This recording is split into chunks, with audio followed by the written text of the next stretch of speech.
Okay, friend, let's be honest. Raise your hand if you've ever sat down to do your taxes and instantly thought, wait, what forms do I even need to file as a photographer? Been there, done that. If you've Googled this and ended up more confused than when you started, this video is for you.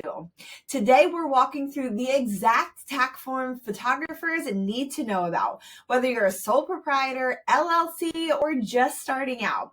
This video is brought to you by my tax preparation checklist, your personal roadmap for getting every piece of documentation together, plus a built-in tax calendar so you never miss a deadline again. Grab it in the description below. I'm Heather, a wedding and senior photographer from Pennsylvania, and your go-to biz coach for building a profitable, organized photo business without the tax time panic. So let's dive in.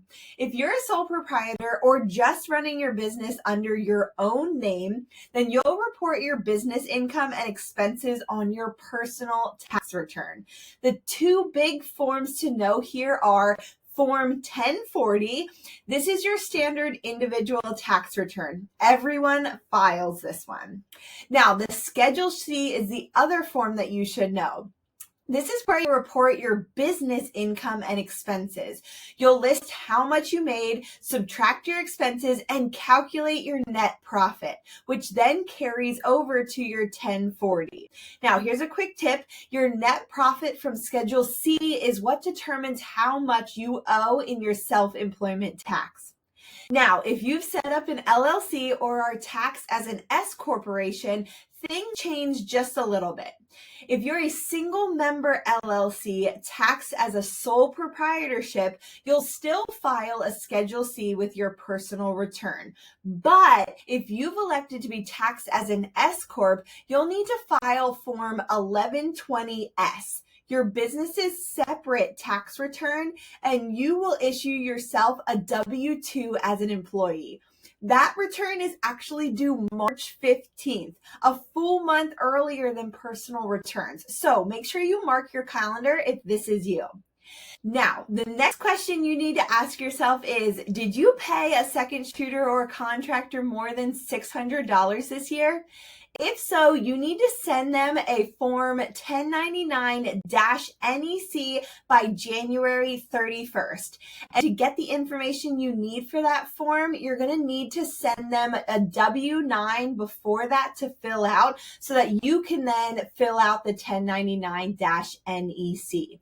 You'll also file Form 1096 if you're mailing those to the IRS.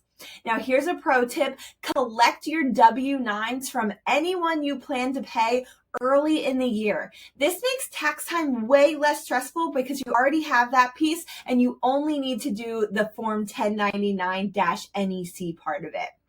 The next thing to review is if your net profit is $400 or more, you'll also owe self-employment tax, which covers your Social Security and Medicare contributions. This is reported on Schedule SE, and yes, it's in addition to your income tax. But don't worry, I explain this fully in my Understanding Self-Employment Tax video, so check that out next. The link is in the description. I know that this was a lot of information and a lot of forms, so here's how to make tax season way less stressful. First, use a dedicated system to track income and expenses, things like Google Sheets, QuickBooks, Wave, or whatever works for you. The next thing is go and grab my tax preparation checklist. It covers every doc you need, plus the most important deadlines to make sure you have on your calendar.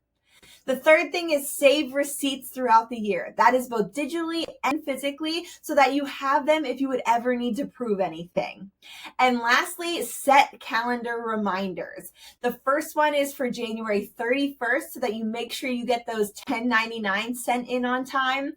The next one is March 15th for the S Corp return if it pertains to you. The third one is April 15th, which everyone needs to know about. This is when your personal returns and Schedule C's are due.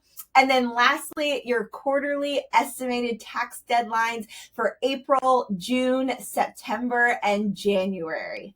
Taxes don't have to be terrifying when you know which forms to file and when to file them. You feel in control and your business numbers run smoother. So grab my tax preparation checklist linked below. It's the easiest way to keep everything in one place and stop second guessing yourself every spring. If this video helped, hit that like button, subscribe for more simple tax tips for photographers, and drop a comment below. What tax form has confused you the most? I'll answer it in the replies. You've got this, and I'm cheering you on every step of the way. See you in the next video. Bye, guys.